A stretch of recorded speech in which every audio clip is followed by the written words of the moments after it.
What is up, you guys? Glitchiz here, and welcome back to the channel. Today I wanted to bring you an updated base tour for the Lunar Oracle scenario that we joined. I actually ran with the similar build that I ran in the Way of Winter scenario, but I've made a few optimizations and cleaned things up, and we obviously have a lot more collectibles now that I have on display. So I wanted to give you guys a quick tour and show you how I built it out this scenario. Feel free to copy it. In my previous build video, I do have a link for the entire build of the Way of Winter base and how I went about doing it, so feel free to check that out. Maybe I'll link that down in the description.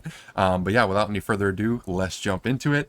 I also got a cool little surprise that I'm going to save for the end that I haven't done since the beta in my base build, which turned out really cool that I'm excited to show you guys. But to start out, we're on the front porch. Eventually, I would like to get my vending machine out here, but we're going with the smaller Way of Winter size base. So it's not going to be as big a diameter. I've actually started enjoying the smaller, more compact style than my normal big size base for several reasons. One, is just easier to get around. Things are a lot closer together, and two, when you carry this over to things like the Way of Winter scenario, you can heat it very easily with just one heater in the center of the second floor. So there's a lot of better optimizations with this style of build than my larger, more wider radius. It also takes up a lot less structure points, so you can expand on it in different areas and have a lot more points left over to use to add some extra things that you might want, like garages and things like that. But for the starting point, we've got the stairs in the front and the similar star-shaped platforms around the perimeter for territory purifications.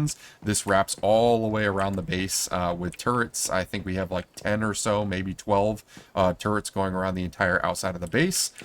For the garage, I got the upgraded style fancy garage that I have on the outside that I wanted to have on display. So we've got our vehicle on the edge here. I also put some extra platforms just in case during territory purifications. I haven't found that I needed it yet, but I put it there in case the higher level ones that I want to do solo, I need some extra defenses. I can put some turrets there, and that will stop some enemies before they get to the garage, because for whatever reason, the enemies like to attack your garages and things on the outside first. So that's why I have those, but I haven't needed them yet, so I just have it there as is now. Around the back side, this is where I have my water pumps. This is pumping out dirty water right now, and it will run the mini farm that I have that I'll show you guys here in a minute. And those pipes lead up to the upper floors. On the outside, I have my testing dummy. I had all of my testing ranges on the inside of my base, but I found out through testing some of my build videos that the actual damage numbers were kind of glitching out a little bit when I had them inside the base. So I moved my damage testing to the outside, and ever since I've done that, all my damage test numbers have been accurate and have been working a lot more consistently. So that's why I have it on the outside here. Full wraparound porch. We've got two doors that connect to the inside if you want there, and that wraps all the way around. And then if we head into the front doors of the bottom floor, we've got our territory terminal. We've got some gear crates, our wish machine, all of the appliances you would need fully maxed out. We got double fridges for prepared meals and just random ingredients that would go to waste. Two storage crates, one for cooking items like masala, salt, sugar, things like that. And I also have some deviation cortexes for our territory purifications down here. The purifications aren't as big of a deal anymore, just because you can get asterisms really easy now, regardless of what scenario you're in. They were a lot more important before, because that was really the only way you could get Starcrum on like Manabis servers, for example. But now that it's kind of like a generic system across the board, it's not as important, but we've got a little storage space for it. Got the maxed out stove, maxed out supply benches. All of these have multiple upgrades on them. Supply bench with 3 upgrades here, so that's always nice. We've got our disassembly bench and our 2 electric furnaces, and as you can see, because it's the smaller style build with a slightly smaller radius, instead of having the spiral staircase in the middle, we've got the one single staircase that goes up either side of the base, so a little bit easier to get around there. While we're down here, I can show off the deviation room. This is really cool. If you saw my previous video I kind of go over how I built this. Smurf did a tutorial on how to do this style of build. I'll probably link to his video. He actually has a recent update that you can do that has some optimizations on my build. Because I'm on a Manibus server, it's not as in-depth. You can get away with just the refrigerators and the furnaces. However, if you're on a server like Way of Winter, where you have drastic changes in temperatures, the one thing that Smurf changed in his deviation build is he added one more square alcove on either side, one on this edge and one on this edge, and then he put a heater, an electric heater, on one side and an electric cooler on the other. And as long as you have it tucked up against the very edge of that next little cubby room, it gives a perfect radius to give one half the cold temperature and one half the warm temperature. So if you follow as I have here with 3 LEDs in each corner, you've got your 2 planter boxes in the middle, one for flowers and one for crops, and then a music jukebox and a toy in the center above, as well as your heaters. You can have every single deviation with maxed out likenesses across the board, and it covers temperature perfectly fine. So this one little room can perfectly hold the max amount of storage containers for your deviations as possible, and cover every single like that you would need across the board. So really, really efficient deviation room for pretty much every single thing that they would need. They're always at max mood at all times. I kind of decked out, because we're on the Lunar Oracle server, all of my red Lunar Oracle variant deviants that I have. I put in red containers just to add a little bit of flair to it. So that's what we have there. So that is the deviation room.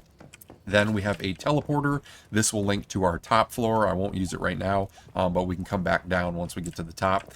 So that is the first floor. Moving on to the second floor, this is the domicile area. We have my bed.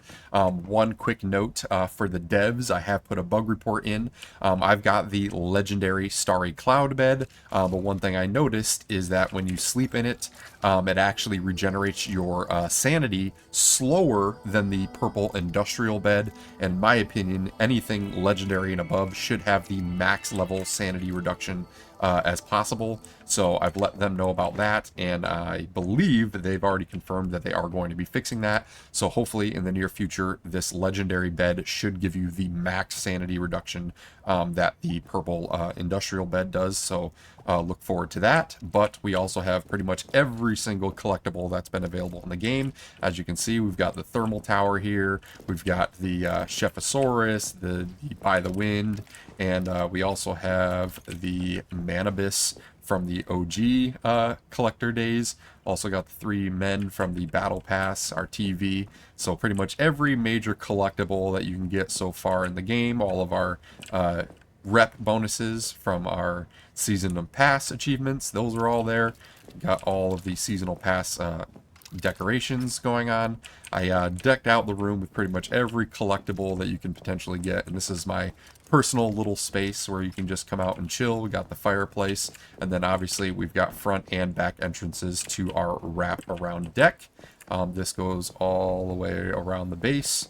We've got our second floor glass with our solar panels in there for all of our electricity needs, and that is the second floor setup that we have now. Instead of putting the staircase on the opposite side, I stacked them, so now they are both on the same side, so you can just wrap around and immediately go to the third floor, which is going to be our resonator room and storage room. This is where the second portal goes now, so this will lead you straight to the bottom floor instantaneously. You can just run through here. Well, sometimes it bugs out. And that'll take you right to the third floor. We've got our brewing barrels there, and some decompost bins for our farm that'll show off here in a second. We've got all of our storage bins that are organized and labeled. We've got raw ore, refined ore, shiny ore, which is like our silver and gold, logs, plastics. So that's all of the little scrap items. Crystals, these are all going to be the blue items. Fabrics. We've got rubber and glue, mechanical parts, hides, a lot of hides on the Lunar Oracle servers, especially if you're farming those lunar chests. electronic parts, things like that, fuses. We've got some ammunition and all the calibrations that we're getting that from these chests too. You get a ton of them during the hard mode Lunar Oracle servers. So that is all of our organized storage. And then lastly, on the top floor, we have our very efficient farm setup, our little Zen garden farm, if you will. So we walk in here, and this is where obviously those water pumps pump up to.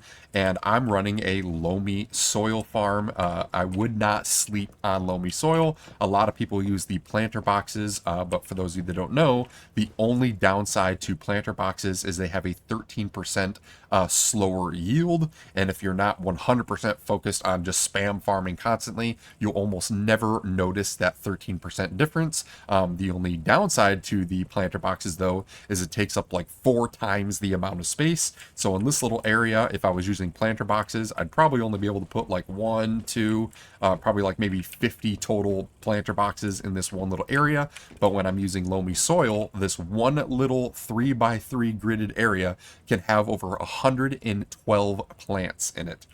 So I've actually just harvested one round right now, and I haven't put any more down, but you can get 112 plants in this tiny little area.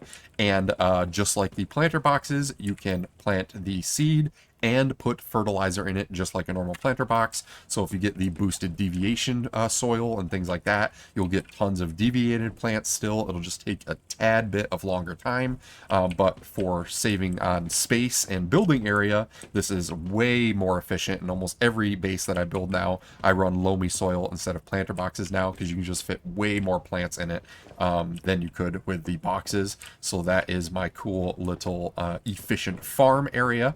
If we go into build mode, we've got to go to the roof here, because we got the flaming eagle decoration on the top, which is pretty cool, to finish it off. And then last but not least, the cool thing that I wanted to show off that I haven't done since beta is we officially made the Glitchiz logo in game, and we built it out of triangles because the Glitchiz logo is a hexagon shape, just like the hexagon style base that I made. So we went ahead and perfectly fit it in between me and my buddy Neo's base. He's even got the Glitchiz logo with LEDs on the side of his base.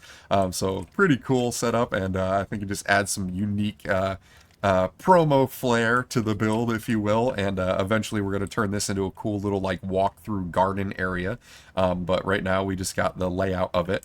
But I thought that was a pretty cool addition. How many people can say that they got their YouTube brand logo in oncehuman? It worked out perfectly, the way the logo is designed. So that is the new and improved, efficient Lunar Oracle hard mode base design. Let's do a cool little flyby here. Of course, we've got the glass decorations, which did just recently get updated with the missing parts, so that's pretty cool. But yeah, everything's in a tight-knit, efficient base. It's super mobile. You can use this design in pretty much every single scenario and just add the few extra things that customize that you want here and there. But it takes care of every one of your bases, whether it's a Manabus server where you have to do territory purifications, you've got your defenses. If it's Way of Winter, you've got a compact symmetrical base, so you could replace this with just a electric heater or cooler unit, and that would keep your base warm on the high temperature scenarios. So it's a really unique base design that pretty much covers all your bases regardless of what scenario you're playing. That's why I've always run it pretty much since day one, and a lot of people have seemed to like it. So yeah, that is the new and improved optimized Glitchiz base design for the Lunar Oracle scenario. Hopefully you guys thought it was cool with the cool new logo patio area and stuff like that. If you enjoyed it, if you liked it, be sure to smash that like button, comment down below. I appreciate all of your guys' feedback. Also, if you want to keep up to date with my future content, consider subscribing and turn on that notification bell. And then last but not least, if you want to join a killer community of like-minded gamers, feel free to check the link down in the description and join us on the Discord. We've got over 1,000 members in there now, many of which are playing oncehuman. So hopefully you jump in and we see you guys around here soon. But until the next one, hope everyone has a great day, and we'll see you all later.